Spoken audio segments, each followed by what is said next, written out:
Selamat pagi, siang, sore, malam, sobat muda, peserta Kemah Budaya Kaum Muda 2020.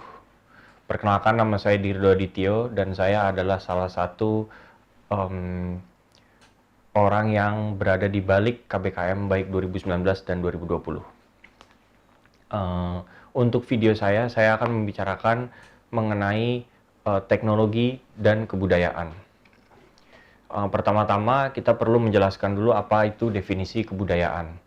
Kalau seandainya teman-teman membuka website pemajuan kebudayaan, undang-undang pemajuan kebudayaan, maka teman-teman akan bisa menemukan setidaknya ada dua definisi tentang kebudayaan. Dan dua definisi ini selain tercantum di dalam website tersebut, juga bisa teman-teman dapatkan dari dokumen Undang-Undang Pemajuan Kebudayaan Nomor 5 Tahun 2017 itu sendiri. Definisi yang pertama adalah kebudayaan itu adalah sebuah proses yang melandasi segenap lini kehidupan masyarakat.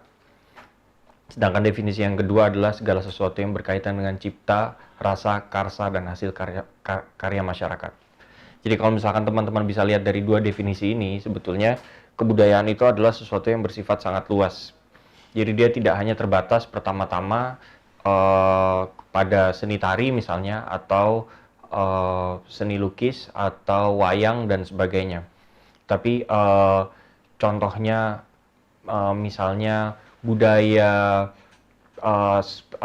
apabila kita melakukan sesuatu berulang-ulang dan secara terus-menerus dan dibekukan atau dibuat menjadi formal, maka kita bisa dibilang sudah melakukan sebuah kegiatan budaya. Nah, di dalam Undang-Undang Pemajuan Kebudayaan juga dirumuskan sebuah definisi yang memaparkan tentang kebudayaan nasional. Jadi dalam undang-undang tersebut dijelaskan apakah artinya kebudayaan nasional. Dalam dokumen tersebut, kebudayaan nasional berarti keseluruhan proses dan hasil interaksi antar kebudayaan yang hidup dan berkembang di Indonesia. Jadi kalau misalkan teman-teman dulu mungkin pernah mengikuti sejarahnya, dan di sini menjadi pokok permasalahan mengapa undang-undang kebudayaan tidak pernah selesai selama kurang lebih 30 tahun, karena para ahli sibuk mendefinisikan kebudayaan tersebut. Maka di sini diambillah sebuah jalan tengah untuk menghadirkan sebuah definisi yang lebih cair dan lebih luas. Maka disepakati tadi kebudayaan nasional adalah keseluruhan proses dan hasil interaksi antar kebudayaan yang hidup dan berkembang di Indonesia. Kalau seandainya teman-teman tadi ingat bahwa kebudayaan itu adalah segala sesuatu yang dilakukan oleh masyarakat, maka katakanlah ada sebuah kegiatan yang dilakukan di sebuah daerah, katakanlah Larantuka, dan ada satu kegiatan lagi atau satu kebudayaan yang biasa dilakukan oleh orang di daerah Makassar misalnya. Nah, ketika itu bertemu, ketika itu melakukan diskursus, ketika itu melakukan proses umpan balik, itulah yang dinamakan dengan kebudayaan nasional. Jadi kebudayaan nasional itu tidak bisa menjadi satu gitu, karena dia bukan sesuatu yang tunggal, tapi dia adalah sebuah proses yang dinamis gitu. Kebudayaan itu sifatnya dinamis, atau dalam kata lain selalu berkembang seiring dengan perubahan zaman. Seperti misalkan dulu kita mengenal budaya telepon. Telepon yang kita kenal zaman dulu itu mungkin sobat muda belum pernah merasakan juga, atau mungkin pernah ingat atau pernah merasakan, pernah melihat orang tuanya atau pamannya atau kakeknya menggunakan telepon landline. Telepon rumah itu dulu sudah menjadi budaya kita. Semua orang menghafal nomor rumahnya, nomor telepon rumahnya. Tapi sekarang budaya itu bergeser menjadi budaya telepon genggam. Dan di dalam budaya telepon genggam ini tidak ada orang yang menghafal nomor-nomor penting lagi, karena semua bisa tersimpan di dalam ponselnya. Beda dengan zaman dulu. Ketika zaman dulu, saya ingat di zaman saya dan di zaman orang tua saya itu ada namanya Rolodex. Rolodex itu isinya itu indeks nomor telepon kolega-kolega. Jadi kalau kita mau menghubungi sesuatu, di samping telepon itu ada Rolodex itu. Jadi kita harus cari berdasarkan abjad. Jadi seandainya kita mau cari nama Lindung, maka kita harus cari L di situ. Baru kita nanti lihat nomor teleponnya. Dan terkadang bisa tertulis alamat gitu. Nah, disitulah kita bisa lihat bahwa kebudayaan itu dinamis. Jadi pertama kita lihat pergerakan dari kebudayaan, misalnya telekomunikasi itu terbatas pada penggunaan telepon dan kadang-kadang fax dan tidak semua rumah punya fax, sekarang budaya bergeser menjadi budaya telepon genggam yang kita bisa dihubungi kapanpun, dimanapun, selama kita bisa mendapatkan sinyal. Nah, sekarang kita ke pertanyaan paling penting. Banyak orang merasa bahwa kebudayaan itu adalah sesuatu yang kuno. Sedangkan di dalam paparan ini kita bicara tentang kebudayaan dan teknologi. Apakah kebudayaan dan teknologi itu nyambung? Apakah kebudayaan dan teknologi itu bisa bertemu? Apakah keduanya itu adalah sesuatu yang sama sekali bertentangan? Nah, maka di sini kita akan melihat hal tersebut. Di sini kita akan berusaha memaparkan atau mendefinisikan teknologi. Tentu saja ini adalah definisi yang sangat longgar, jadi bukan definisi yang ilmiah dan bisa dipertanggungjawabkan, atau mungkin bisa dipertanggungjawabkan tapi tidak secara saintifik atau ilmiah. Jadi teknologi adalah bagian dari kebudayaan, karena kebudayaan adalah segala sesuatu yang berkaitan dengan cipta, rasa, karsa, dan hasil karya masyarakat. Kalau misalnya teman-teman tadi ingat di dalam beberapa slide sebelumnya saya mendefinisikan kebudayaan, maka kalau kita lihat definisi kebudayaan yang begitu luas, itu artinya teknologi itu seharusnya masuk ke dalam kebudayaan. Contoh sederhananya, kenapa teknologi itu bagian dari kebudayaan? Teknologi itu dibuat untuk menjawab tantangan-tantangan yang ada di dalam masyarakat. Seperti tadi misalnya saya bicara mengenai telepon dan ponsel, atau yang lebih umum lagi, misalkan transisi dari perapian ke kompor. Dulu ada permasalahan ketika menggunakan perapian sering terjadi kebakaran, masak tidak bisa dikontrol, apinya tidak bisa diatur, dan sebagainya. Maka ditemukanlah kompor sebagai salah satu jawaban dari permasalahan masak atau perapian tersebut. Dari definisi tadi kita bisa lihat sekali lagi bahwa teknologi dan kebudayaan itu bukan dua hal yang terpisah. Bahkan bisa dibilang teknologi itu adalah bagian dari kebudayaan. Untuk membicarakan ilmu teknologi, kita sering mendengar bahwa teknologi dikait-kaitkan dengan pengetahuan, atau lebih tepatnya ilmu pengetahuan. Sebetulnya apa perbedaan antara ilmu pengetahuan dan teknologi itu? Untuk menjawabnya, maka pertama-tama saya rasa kita perlu untuk melihat tujuan dari kegiatan-kegiatan tersebut. Tujuan dari teknologi pertama-tama itu adalah untuk memecahkan masalah dan menyempurnakan kehidupan manusia. Seperti kita lihat tadi contoh yang tadi sudah saya paparkan soal kompor, dari perapian ke kompor, transisi perapian ke kompor, dari transisi dari telepon rumah ke telepon genggam. Masyarakat atau penemu itu melihat ada masalah, dan penemu berusaha menyempurnakan kehidupan manusia dengan memecahkan masalah-masalah tersebut. Seperti tadi contoh di kompor, kita bisa lihat perapian itu sering menyebabkan kebakaran. Dengan adanya kompor gas, kita sebelum pindah ke kompor gas dulu sempat ada kompor minyak,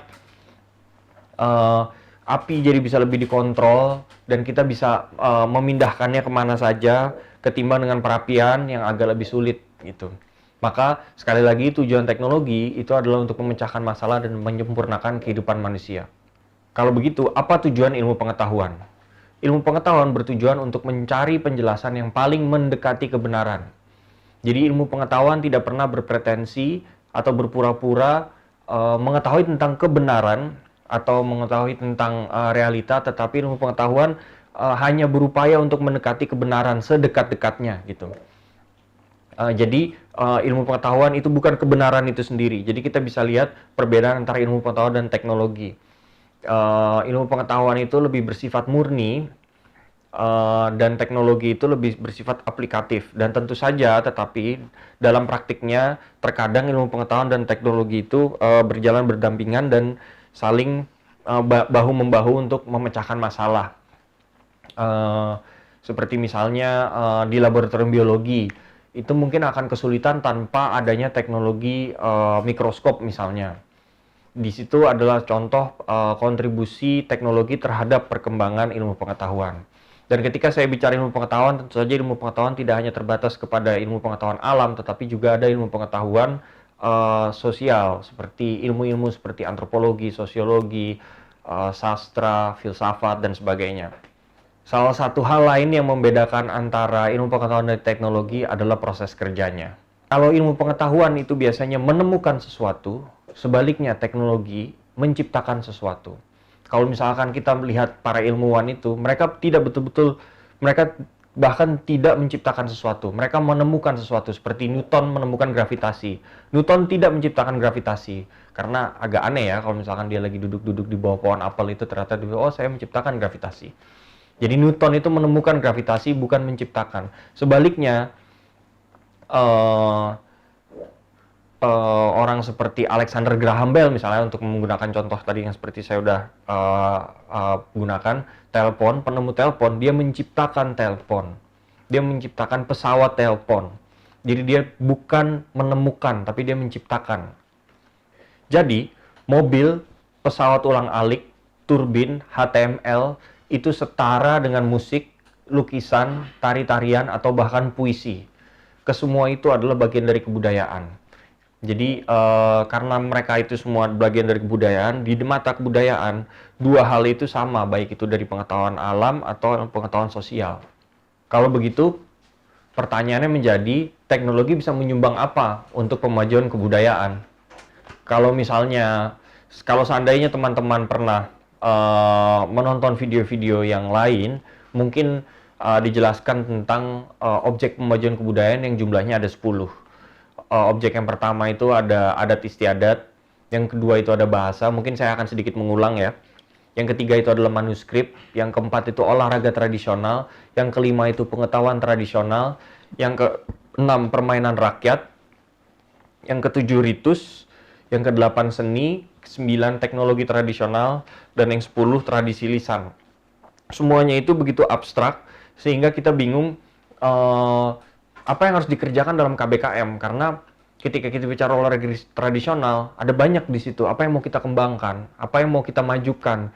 Gerakannya kah? Alatnya kah? Peraturannya kah? Atau apa?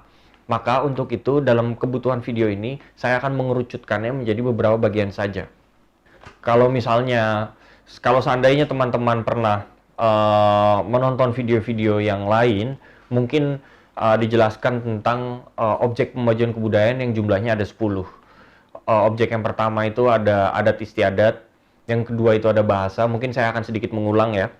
Yang ketiga itu adalah manuskrip, yang keempat itu olahraga tradisional, yang kelima itu pengetahuan tradisional, yang keenam permainan rakyat, yang ketujuh ritus, yang kedelapan seni, ke-9 teknologi tradisional, dan yang 10 tradisi lisan. Semuanya itu begitu abstrak sehingga kita bingung apa yang harus dikerjakan dalam KBKM, karena ketika kita bicara olahraga tradisional ada banyak di situ. Apa yang mau kita kembangkan, apa yang mau kita majukan, gerakannya kah, alatnya kah, peraturannya kah, atau apa? Maka untuk itu dalam kebutuhan video ini saya akan mengerucutkannya menjadi beberapa bagian saja. Untuk mengerucutkannya, saya memberikan 4 contoh supaya diskusi kita menjadi lebih spesifik. Yang pertama, saya akan berikan contoh dari musik, yang kedua dari arsitektur, yang ketiga kuliner, yang keempat seni lukis. Untuk kebutuhan video ini, saya akan mencoba lebih ilustratif ketimbang hanya menjelaskan secara verbal. Contoh yang pertama dari dunia arsitektur. Kita sekarang sedang berada di dalam kondisi pandemi COVID-19. Dan ketika kita berada di dalam tegangan-tegangan COVID tersebut, kita harus memikirkan ulang tentang arsitektur. Karena ternyata masalah pandemi ini bukan hanya masalah kesehatan, tetapi juga merupakan krisis desain arsitektur. Dan ini bukan kata-kata saya, ini adalah kata-kata dari Joel Sanders. Dia adalah seorang arsitek.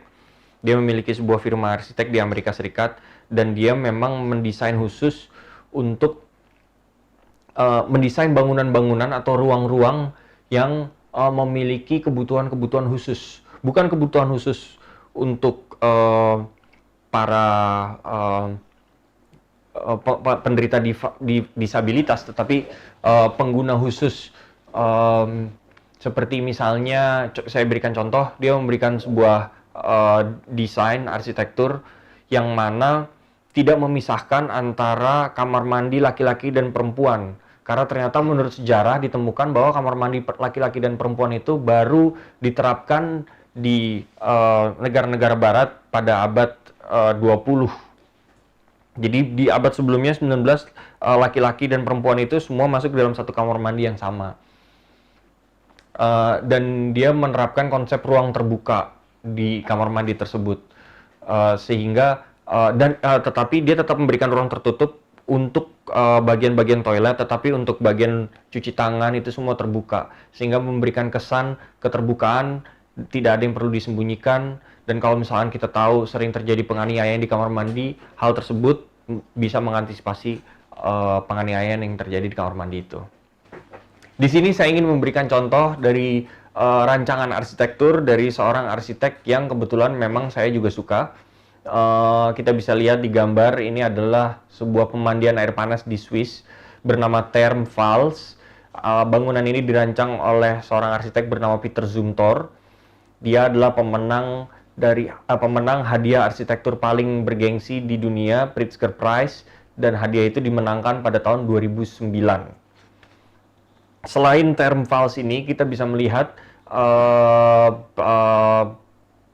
pencarian cepat di internet. Kita bisa lihat bangunan-bangunan Zumthor lainnya, seperti misalnya dia pernah membangun Columba. Columba itu adalah sebuah museum di Köln, Jerman.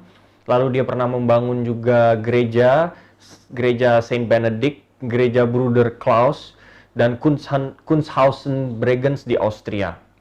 Nah, bangunan Thermfalls ini, pemandian air panas ini terletak di sebuah daerah di Swiss bernama Graubünden. Ketika Zumthor membangun ini, ketika Zumthor merancang ini, hal pertama yang dilakukan adalah mencari kekhasan daerah tersebut.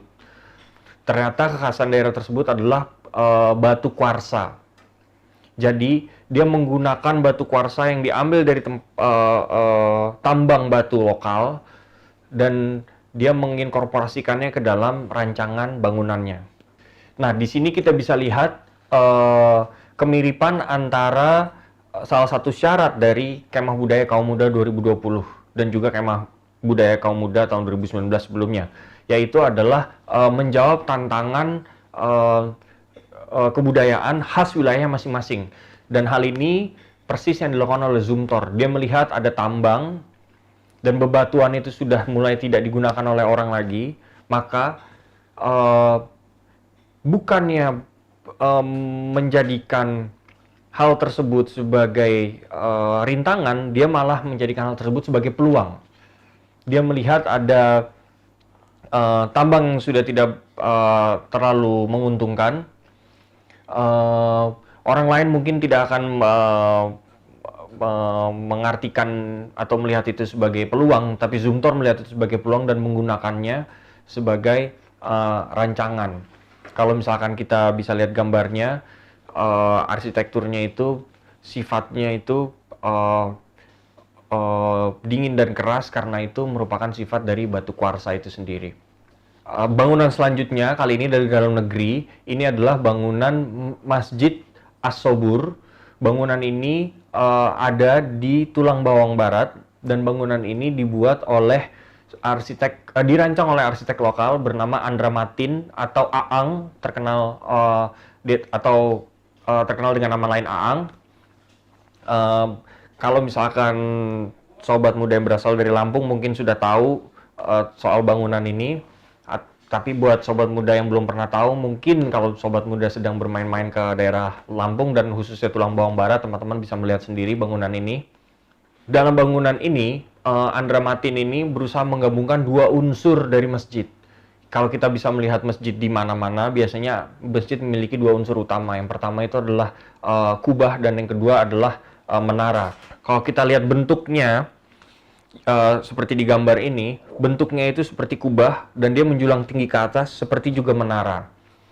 Selain itu, Andra Matin juga menggunakan numerologi Islam, seperti misalnya tingginya 30 meter itu untuk melambangkan jumlah juz dalam Al-Quran. Dan di atas kita bisa melihat ada 99 ventilasi cahaya. Jadi kalau kita berada di dalamnya, kita akan bisa melihat sinar-sinar dari atas, sinar matahari dari atas yang menerangi kita ke titik-titik di lantai. Dan itu jumlahnya ada 99 dan itu melambangkan nama-nama Allah.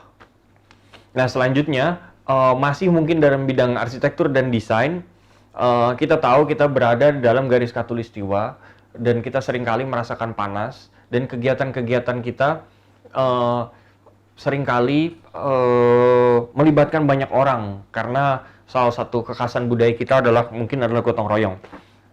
Nah, mungkin ketika kita dalam berkegiatan kebudayaan, iklim atau cuaca tersebut menjadi masalah. Nah, maka salah satu contoh yang menurut saya cukup baik untuk bisa diaplikasikan dalam arsitektur di Indonesia ini adalah aerogel. Aerogel ini adalah, mungkin teman-teman bisa search sendiri di internet. Dia awalnya digunakan dalam proyek-proyek angkasa luar oleh NASA. Digunakan untuk melawan cuaca ekstrim di luar angkasa. Nah, tetapi seperti halnya dengan barang-barang NASA lainnya, seperti contohnya serat karbon, benda-benda seperti aerogel dan serat karbon juga akhirnya bisa mulai menyusupi kehidupan umum non-industrial seperti NASA. Nah, salah satu aplikasi dari aerogel ini adalah peredam panas. Kalau sobat muda bisa melihat di misalnya YouTube, sobat muda ketik aerogel, sobat muda bisa melihat bagaimana seseorang bisa memegang aerogel dan di atasnya ditembakkan api dan orang tersebut tidak merasakan apa-apa. Bayangkan aplikasinya di Indonesia ketika kita berada dalam ruangan panas, begitu gerahnya, sedangkan kita harus latihan, misalkan latihan teater. Apa yang terjadi ketika kita menginkorporasikan aerogel ke dalam desain arsitektur kita sehingga kita tidak lagi merasakan panas dan tanpa perlu menggunakan penyejuk ruangan buatan. Untuk contoh di bidang musik, saya di sini ada gambar sebuah instrumen bernama Ong Martenot. Ong Martenot ini diciptakan oleh seorang musisi bernama Maurice Martenot pada tahun 1928. Bisa dikatakan Ong Martenot ini adalah sebuah instrumen elektronik pertama. Mungkin untuk pengoperasiannya teman-teman bisa lihat sendiri di YouTube, atau mungkin pengoperasiannya ini cukup rumit. Jadi di tangan kanan si pemain itu bermain layaknya seperti piano atau keyboard biasa, sedangkan di sebelah kiri dia akan bermain tombol-tombol yang memanipulasi sinyal. Jadi seperti dikatakan nih, Ong Martenot itu bisa dikatakan seperti atau adalah instrumen elektronik pertama. Nah, pada awalnya instrumen Ong Martenot ini hanya digunakan oleh musik-musik klasik di barat, tetapi akhirnya sekarang beberapa band pop sudah mulai menggunakannya, seperti misalnya Radiohead kalau tidak salah menggunakan instrumen ini. Contoh yang kedua ini, saya ada sebuah gambar yang bernama Picasso Gitar. Picasso Gitar ini diciptakan oleh Linda Manzer atas permintaan seorang gitaris jazz bernama Pat Metheny. Total senar dari gitar ini jumlahnya ada 42. Salah satu kelebihan dari gitar ini adalah gitar ini mampu memiliki kualitas-kualitas harpa dalam bentuk gitar. Kalau teman-teman tertarik, di Indonesia ada seorang gitaris yang memainkan instrumen serupa, tetapi namanya bukan Picasso Gitar, tetapi gitar harpa. Mungkin teman-teman bisa cek sendiri di YouTube atau di platform lain. Iwan Hasan, dia adalah seorang gitaris dari band progresif bernama Diskus. Dia juga takdir, adalah kakak dari Maya Hasan. Kita lanjut ke instrumen ketiga kalau nggak salah. Ini adalah RCA Mark II. Ini adalah synthesizer pertama yang pernah diciptakan. Synthesizer ini diciptakan pada tahun 1957. Ketika ini pertama kali diciptakan, tahun 1957, instrumen ini memakan tempat satu ruangan penuh. Dan masyarakat umum tidak bisa menggunakannya, tidak memiliki akses kepadanya. Karena instrumen ini dipasang di sebuah universitas di Amerika Serikat. Instrumen ini pada awalnya digunakan untuk memeriksa atau membuat atau mengkomposisikan musik-musik yang bersifat serial atau dodekafonik. Kalau tadi kita melihat contohnya RCA Mark II yang dulu diberi nama Victor, sekarang kita bisa melihat sebuah ilustrasi analog Moog synthesizer yang diciptakan pada tahun 1960-an, pertengahan 60 kalau tidak salah 1965. Besarnya tidak lebih besar dari sebuah meja. Dan inilah dari instrumen yang sekarang kita kenal. Kalau kita melihat kelompok-kelompok musik, video klip atau mereka manggung, instrumen ini kerap kali mereka bawa ke atas panggung atau di dalam video-video klip mereka. Bandingkan perbedaan ukuran antara RCA Mark II dan analog Moog synthesizer ini. Analog Moog II, RCA Mark II synthesizer pertama tadi itu tidak bisa dibawa kemana-mana, ukurannya sebesar ruangan, seperti ruang server zaman sekarang, sedangkan analog Moog synthesizer itu hanya sebesar meja atau tidak lebih dari ukuran meja atau mungkin meja makan ya, dan ini bisa dibawa kemana-mana. Jadi kalau sebelumnya kita melihat versi analog dari synthesizer, yaitu Moog synthesizer, sekarang kita melihat contoh versi digitalnya. Versi digitalnya ini yang kita lihat di gambar ini namanya aplikasi namanya Max. Aplikasi ini keluaran sebuah perusahaan namanya Cycling74. Cycling74 ini sebenarnya membeli aplikasi ini kepada seseorang peneliti musik bernama Miller Packard. Miller Packard ini mengembangkan aplikasi Max ini ketika dia sedang residensi di Prancis, tepatnya di IRCAM pada tahun 1985. IRCAM sendiri itu adalah pusat musik kontemporer di Prancis yang khusus untuk meneliti perkembangan musik-musik paling mutakhir di dunia. IRCAM didirikan oleh seorang komponis Prancis bernama Pierre Boulez. Ketika kita bandingkan dengan yang versi analog tadi, kita lihat yang versi analog itu ada keyboard dan ada banyak tombol-tombol. Kita bisa manipulasi tombol-tombol itu termasuk dengan keyboard-keyboardnya.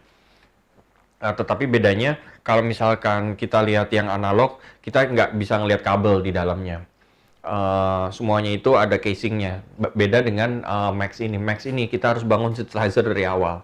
Jadi kalau kita mau bikin osilator, kita harus bikin osilatornya, kita harus sambung ke input, kita harus sambung ke outputnya. Beda dengan Moog. Moog kita cuma tinggal colok, power, output, input semua selesai. Kalau ini kita harus mengurut kabelnya, kita harus bikin, meskipun semua itu terjadi dalam sebuah aplikasi atau software. Tapi tetap kita butuh pengetahuan tentang kelistrikannya, arus ini masuk kemana dan diganggu di mana gitu. Salah satu kegunaan Max ini adalah musik, tapi kegunaannya tidak terbatas hanya pada musik. Dia juga bisa digunakan untuk manipulasi video.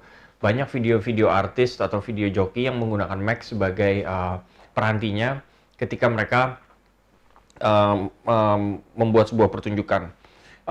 Tidak terbatas juga kepada video, bahkan Max ini bisa digunakan oleh seniman instalasi untuk mengatur instalasi-instalasi, misalnya instalasi lampunya, instalasi suaranya. Kalau misalkan sobat muda tertarik, mungkin sobat muda bisa cek di Google, bisa search seorang seniman bernama Hans Peter Kuhn yang menggunakan Max MSP ini untuk sebuah instalasi site spesifik di Swiss yang digabungkan dengan sensor suara dan sensor cahaya dan sensor gerak, sehingga ketika ada orang lewat atau berbicara atau apa, dia akan menghasilkan respon-respon yang berbeda dari setiap gerakan atau suara tersebut. Nah, kalau misalkan tadi kita bicara mengenai kelistrikan atau susunan peranti Max, di gambar ini kita bisa lihat Max ini kalau kita lihat di sini persis mirip seperti PCB ya. Jadi memang di situ kita betul-betul menggambar arus dari satu komponen ke komponen lain gitu. Jadi betul-betul membutuhkan pengetahuan kelistrikan yang atau minimal tentang jaringan. Sayangnya Max ini berbayar karena Cycling 74 itu adalah perusahaan profit, jadi for profit. Jadi kita harus membeli Max ini kalau kita ingin menggunakannya. Tetapi perusahaan Cycling 74 itu bukan baru saja, mungkin sekitar tahun 2017 kalau tidak salah, dibeli oleh Ableton. Jadi kalau misalkan teman-teman ada yang fokus ke musik dan menggunakan digital audio workstation, teman-teman tahu Ableton, teman-teman bisa pakai Max for Live ini yang sudah langsung terinstall di dalam paket Ableton Live.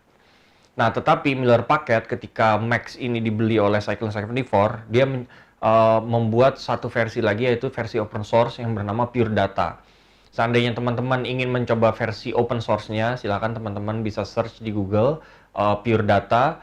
Dan bukan hanya itu, di Pure Data itu semuanya betul-betul open source, bahkan skema-skema efek dan sebagainya itu kita bisa download di sana karena orang-orang nanti akan upload efek-efeknya mereka akan upload skema-skemanya mereka sehingga teman-teman bisa langsung pakai dan modif. Nah, contoh selanjutnya adalah contoh penggabungan teknologi dan kuliner. Mungkin kita akan bingung apa hubungan antara teknologi dan kebudayaan kuliner. Ternyata hubungan teknologi dan kuliner itu justru sangat penting seperti yang tadi saya contohkan. Yang pertama itu ada perapian, kita memasak dengan menggunakan perapian. Lalu sekarang kita mengenal kompor, dan tidak berhenti pada kompor. Sekarang kita juga ada oven. Oven itu juga ada levelnya. Kita ada oven biasa, ada oven konveksi, ada oven kombi, dan masih banyak lagi yang lain. Di dalam ilustrasi ini adalah sebuah alat yang pada awalnya digunakan untuk kebutuhan-kebutuhan penelitian laboratorium. Alat ini di dalam laboratorium biasanya dalam kerja-kerja laboratorium disebut dengan nama immersion circulator. Tetapi sekarang kita sudah bisa menemukannya di dalam bahkan di beberapa rumah karena alat ini sudah begitu umum dalam memasak. Jadi fungsinya sama seperti prinsipnya sama seperti immersion circulator di laboratorium, tetapi ini digunakan untuk memasak. Jadi kita vakum makanan yang ingin kita masak di dalam sebuah plastik dan kita rendam di dalam air yang sudah terpasang immersion circulator itu, atau dalam bahasa asingnya itu sous vide. Dan makanan itu dia akan dikelilingi oleh air panas yang mengalir karena dia ada sirkulasi dari alat tersebut. Apa keuntungan dari alat masak ini? Alat masak ini pertama itu bisa menciptakan makanan yang sempurna, betul-betul sempurna. Mungkin teman-teman pernah makan ayam, atau bukan pernah makan ayam, mungkin sering makan ayam tapi merasa kok ayam dagingnya sangat kering ya. Tapi dengan alat ini ayam bisa dimasak sampai matang, dan ketika kita kegigit itu saripatinya itu masih bisa terasa, masih bisa keluar, sangat lembab karena dia tidak dimasak dengan menggunakan minyak, dengan dibakar, dengan dipanggang gitu.